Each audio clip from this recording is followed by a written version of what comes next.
وأنا لمسنا السماء فوجدناها ملئت حرسا شديدا وشهبا وأنه تعالى جد ربنا ما اتخذ صاحبة ولا ولدا. Having such a competition or encouraging strong affiliation with the Holy Quran is the best reasonable, academic, logical response to those who seek to undermine and vilify this holy book of Allah Tabarak wa Ta'ala. It's a lucky surah, and it talks about treating the orphans with kindness. And أَرَأَيْتَ الَّذِي يُكَذِّبُ بِالدِّينِ فَذَلِكَ الَّذِي يَدُعُّ الْيَتِيمَ. So it's the first time I've taken part in Hifz in a very long time. I've always preferred to take part in open Quran recitation, but I thought of challenging myself and more so even inspiring my little one Zainab. I wanted her to see that, mommy can do this, and mommy, recites the Quran, and mommy does a bit of her research.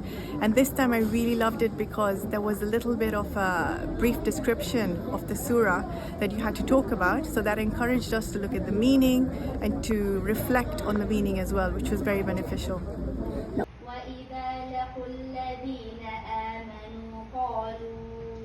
Places again, qalqala, like akbar, there is no qalqala on kaf, right? وإن طائفتان من المؤمنين اقتتلوا فأصلحوا بينهما وأنا كنا نقعد منها مقاعد للسمع. My mom and both my grandparents, both my grandmothers, they put the love of Quran in me.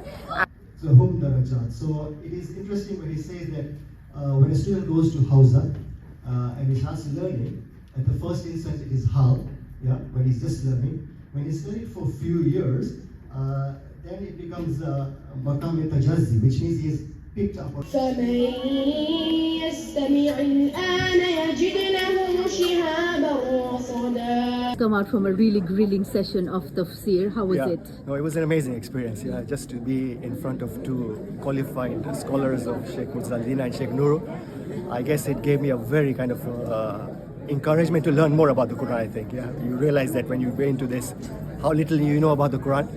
And I think this has given me a motivation to know more about the Quran, inshallah. What Allah is saying, Azza wa Jalla, He's saying that the mu'mineen, you should treat one another as if you are biological brothers. It's very specific here. Each participant gets to present for 10 minutes, and then myself and Sheikh Anwar Ja'far, we get to interrogate each participant for 15 minutes, and that's when we become Munkar and Nakir. No, that's when we really get to tease out the depth of learning from the participants, and we really get to see the gems that they've prepared. What do you think here hikmah might mean, especially in the context of calling people to God? So call people to God using wisdom. So hikmah, what do you think it means, and how might it be applied when calling people to the way of Allah subhanahu wa ta'ala? So it could mean obviously using your knowledge. I think it was fantastic. This is the first time I've ever participated in a Quran competition, and the experience has been enlightening. I feel like it's given me the confidence, especially with the beginner's session, to say, this is the book of Allah, so I need to engage with it more. And would you advise women to participate, because they see a lot more of the men participants? I think as women we always tend to put ourselves second or third or fourth. There's always something going on in our lives. We prioritise our children, housework and everything, and we tend to forget about ourselves, and also self-confidence sometimes can be an issue. I think it's just a reminder, and I would definitely encourage people to participate, because we all have a duty to work on ourselves and to broaden our horizons and to deepen our knowledge. And this way, when you enter a competition, you have something to work towards, and the end result may be that you may not win, but actually you win inside, because you build up knowledge and skills that you wouldn't have done otherwise. The criteria we used were understanding, a general understanding of the verse, supporting evidence. So are they cross-referencing with other verses? Are they using a hadith, bringing in perhaps opinions of experts in the Arabic language, and then also intellectual reasoning. We also examine them on analysis and evaluation and the ability to apply the teachings that they get from the verses to everyday scenario. Yeah, so we had to do a lot of preparation for each of the ayat that we and the participants were given. We had to research around, look at various different sources, various different tafasir, English, Arabic, Farsi, read around the context, the subject matter, cross-reference them, and have as thorough an understanding of it ourselves as possible before we're able to judge somebody else on it. The Quran itself tells us, in numerous places to do tadabbur on it, to reflect on its verses, to ponder on them, to ask those who know, to memorize them, to recite them. So it's the Quran's own directives that point us in the direction of this multifaceted approach towards the Quran, right? That we're not just supposed to recite them, we're not just supposed to memorize them, but to take the multifaceted approach. And that's the beautiful thing about this competition. And this year they even added on art, which I thought was wonderful. وَلَن نُشْرِكَ بِرَبِّنَا أَحَدًا وَتَعَالَى جَدُّ رَبِّنَا مَا اتَّخَذَ صَاحِبَةً وَلَا أَحَدًا. It's such a humbling experience, and you feel so grounded that you're surrounded with the treasures of Quran. For Quran is our lifeline, and seeing little children, parents, moms and dads, and everyone so connected. وَأَنَّهُ كَانَ يَقُولُ سَفِيهُنَا عَلَى اللَّهِ شَطَطًا. So with the tafsir, it requires a lot of effort and reading. With that, inshallah, it will come. And I know in our communities we have different groups who are meeting once a week. These are very, very important. So that's another tip.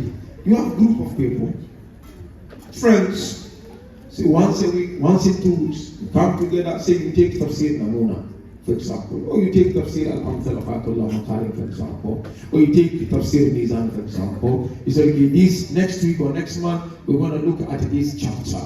Everybody try to read it, let's meet together, let's discuss.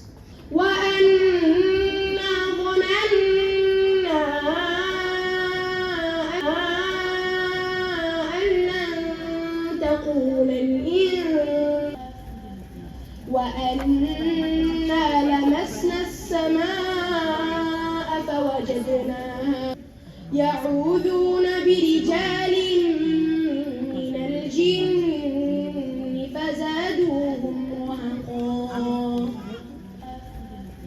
وَأَنَّا لَمَسْنَا السَّمَاءَ فَوَجَدْنَاهَا مُلِئَتْ حَرَسًا شَدِيدًا وَشُهُبًا. Every year is a great event, and it's only great because you see the quality of the participants, what they learn, what they do, and how they present themselves, whether it be in hifz or the recitation or tafsir. This year specifically, we have added 2 extra developments to the competition. One is representing the Quran through an art form, and we found almost 40 odd art presentations, different styles, different approaches, and some of the discussions on why a student has written, or student, I say student, but a participant has written or drawn or done that type of artwork was just inspiring. And the other part was, as part of the hifz, obviously the participants have to memorize the surah. So this year we gave them more marks if they could memorize the surah and give a summary. And we all think the core team really felt that it's important that not only do we memorize the surahs, but we understand what we're memorizing. And this is 5th year in running, and the aim really behind this competition is to take the love of Quran of the members of our community to the next level. And I will say, alhamdulillah, we have achieved this.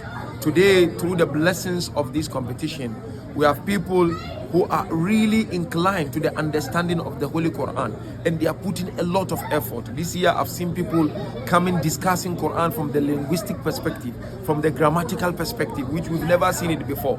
And we have kids, alhamdulillah, in our community, through the blessings of this Quran competition, they've memorized more than 30 paras, and the aim is to memorize the entire Quran, which I can confidently say they are on their way achieving that. Some also, alhamdulillah, through the blessings of this competition, they've improved their recitation of the Holy Quran, thereby applying and implementing the rules of reciting the Holy Quran. So alhamdulillah, in short, what this competition has achieved is that we managed to enhance people's relationship with the Holy Quran.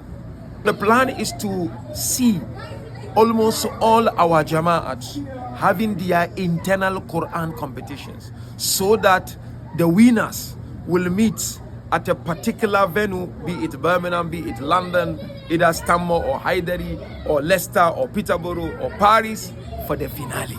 That is the aim. Alhamdulillah, Hyderabad started last year, and inshallah this year. Next year, they will be having another Quran competition. Leicester have done it 2 times, and inshallah, they will be doing it this year. Birmingham, this is the 5th time. Our aim is to go to the other Jamaat slowly but surely, but I think inshallah, we will achieve this to ensure that all our Jamaat are having their internal Quran competition, so that the cream la cream will come for finale, inshallah.